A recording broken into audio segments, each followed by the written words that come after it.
Kumusta mga kaboxing? This is Boy Kalawang TV. So matapos nga pong sumabog ang balitang lalaban si pambansa kamao Manny Pacquiao sa darating na July 19 sa Las Vegas, Nevada para harapin po nito ang kampiyon sa WBC na si WBC World Welterweight Champion Mario Barrios. Ay ayon nga po dito sa inilabas na update ng World Boxing Council, nasa ikalimang spot na po kaagad ang pangalan ni pambansa kamao Manny Pacquiao. Kaya ganun nga po kalakas si pambansa kamao kay Mauricio Suleiman na presidente ng World Boxing Council.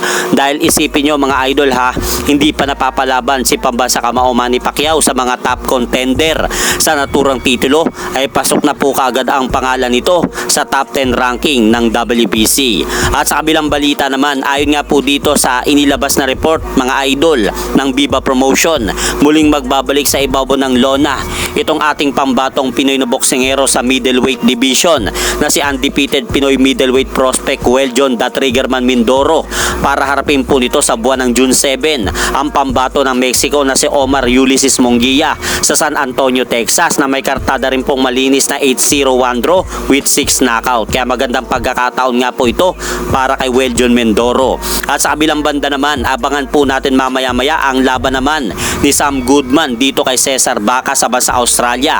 At nakataya nga po para sa magaganap na laban na yan ng dalawa ang bakanteng title eliminator. Kaya abangan nga po natin mamaya-maya ang laban na yan. At dumako naman po tayo dito sa isa pa nating pambatong Pinoy na boksingero na si WBO #1 Super Bantamweight Top World Contender Wonderboy Carl James Martin.